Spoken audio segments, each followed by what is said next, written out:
So 10:14 is the time.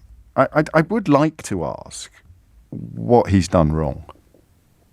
You know? Prince Charles complained at length about elements of his childhood.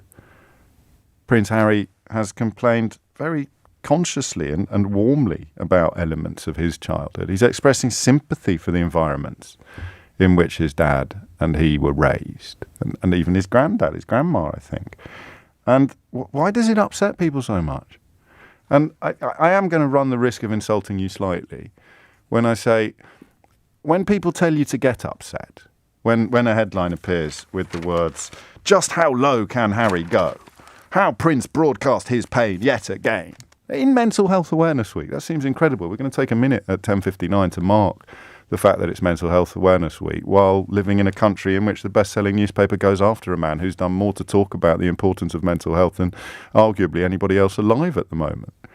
Quite mad, isn't it, when you think of it like that? But I'll take your criticisms if this is an unfair question.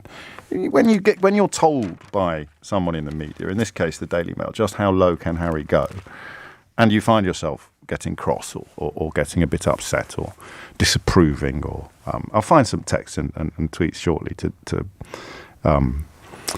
articulate the mindset I'm describing. Have you stopped to wonder whether you should be getting cross and upset?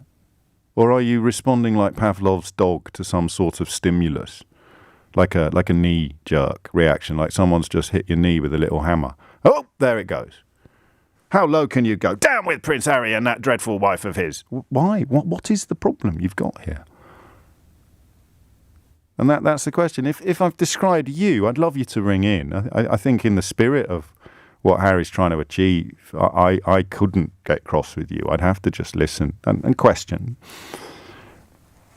Or if, of course, you want to have a crack at describing the mindset of someone who here's a young man, 10 years in the military, lost his mum at 12, grows up knowing that in many ways his destiny is irrelevance. He is the spare.